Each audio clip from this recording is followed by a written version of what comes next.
Ron, you're the only member of this Laker team to get that first championship. You, my friend, are a champion. How does it feel? Well, first, good or bad, I've been through so much. I had very egotistical when I was younger, and I never knew God put me in a situation like this again. And he put me in a situation last year in Houston. He put me in a situation, Indiana. I was obviously in a situation. I had a big ego, and I said, if he ever put me in a situation again, I'll be blessed, and I thank him. So if we lose tonight, I thank God.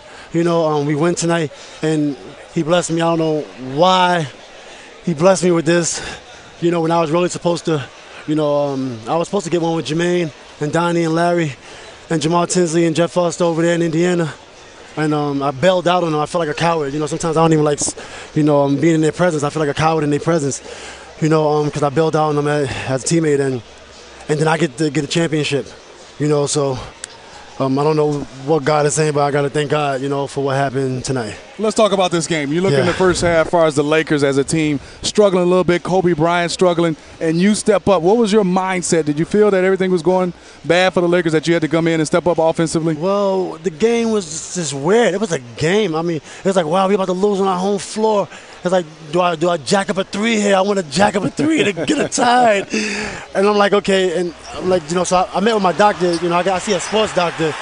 She helps me with, so many emotions go through my body, and she helps me just relax. She came by yesterday and said, no matter what happens, relax. She's been coming on the road a lot in different cities, because there's the playoffs, and I wish I was a Kobe Bryant or Michael Jordan, but I'm not. I got a lot of emotions that be going through me when it's going through times like this, and I need some type of, relaxation, and she helps me. And she came by yesterday, told me exactly what to do, and it worked like a beauty, and I had to thank her. That's the thing I wanted to ask you about, Ron. I mean, you're very open. We've had discussions about yes. some of the places that you've been, some of the places that, maybe you wish you hadn't been in. And, you keep finding ways. This is something that I'm proud of you about. You keep finding ways to get yourself into situations where you can reinvent yourself. You can reprove yourself. And I think throughout the course of this playoffs, you've done that. You should be very proud of your efforts. And obviously the people in Los Angeles are going to remember that you for some of those things, especially tonight. But, those things that you draw on, what are they exactly? As far as like? Yeah, when you're reaching those times, you say you're having out, but just you personally, when you have those quiet moments, what are you drawing upon? Well, my main problem is I practice hard. I practice 4 times a day. Yeah, I know that. I practice 4 times a day in the summertime, 2 in the morning, 12, like another in the afternoon, then 5. And I'm like, what is this for? What am I practicing for? I could be home with my family. I don't got no rings, And it finally works tonight. And then I have this other problem when I'm playing basketball. I get caught up, in the game, and I don't play the game. I'm getting caught up in the finals or round 2 rather than playing the game. And that was that's a Achilles tendon in my game, more than even just taking a 3 or missing a shot or defense. That mental part of the game was tough for me, and I needed somebody to help me, with that part of the game. And my doctor just came through. I wasn't ashamed to go get help, and I just relaxed. And tonight, it didn't feel like a finals. It felt like a game.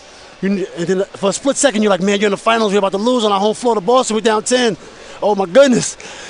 He just relax again and say, just play hard and see what happens. Let's talk about that big shot, the big 3 you hit. There's been some guys, Derek Fisher, Robert Horry, big threes. You hit the biggest 3, in my opinion, to give them momentum. What was going through your mind when you were taking that shot? I mean, I'm always trying to go for the home run a lot, and that's not the right way to play. You don't go for the home run, you try to you can penetrate, do something different. You don't have to go for the home run 3 all the time. And I went for the home run again. It paid off. And it went in. Yep. Oh, and Kobe passed the ball. He didn't pass the ball in the first half. I'm like, Kobe, give me a chance. And he passed the ball. I'm like, oh, my goodness, he passed the ball. Well, tonight, I don't know, man. Tonight's for celebrating, Ron. Obviously, we touched on your past, but you got to start to think in the next week or 2 about the future and about what this team is capable of doing in terms of the run that you can make. And how excited are you about that, about taking time to enjoy this, but starting to get to work for next year? I mean, I'm ready to go to the gym right now. I swear I'm ready to go right now. I will go if it wasn't the club open, because I'm about to go to the club. But, as sports players, as anybody, adults, you go socialize. No matter you play sports, football, whatever, you go socialize, have a drink. I didn't drink in like 6-7 months.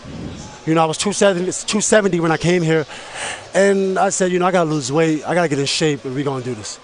I'm in this opportunity. I didn't take a drink. And the guys, I was eating all type of healthy food, and the guys were like, wow, you're still doing this, you're still doing this. I lost 20 pounds. And today I was at my peak, 250. I was 270 when the season started. And it all worked out. So, Ron, I got one more for you here. Coming off the trip to Boston, y'all are down 3-2. You did not play that well individually in those 3 basketball games. There were a lot of critics here in L.A., a lot of people saying, yo, what about Trevor Ariza? What if we still had him with Ron Artest, this whole thing? And you, my friend, stepped up 35 points and 11 rebounds in games 6 and 7 here. What did you think about the criticism, and how did you turn that negative into a positive? Well, for one, we play as a team. When we don't run a triangle as a team, it don't work for us.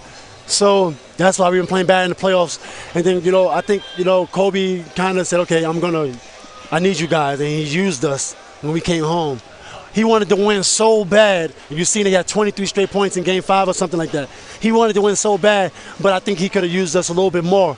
And rather than get frustrated and be like, man, Kobe's not helping, not using us, blah, blah, we stuck together. We came more together. And my doctor came on the road in Boston. And I had 2 points in Game 3. We won. It's about the total score, I think, Yeah, no question. So when people say Ron Artest is playing bad, I don't think so. What the total score says. If I have 2 rebounds and we win the rebounding game 50-40, as a team, we had 50 rebounds. I played 40 minutes, only had 2 rebounds, but as a team. So what are we doing as a team?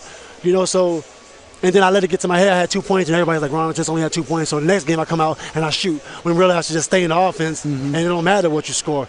And tonight was a night where, we had to find a way, and I shot the ball. I had to shoot tonight, but I don't have all the answers. I mean, you got the answer. You got the answer. Hey, Ron, we appreciate your honesty. Okay, we really do. Taking some time to come out here. Thank you. All right, congratulations, my man. I did a song called Champion in June. You want to hum a bar for us here? I could if you need that.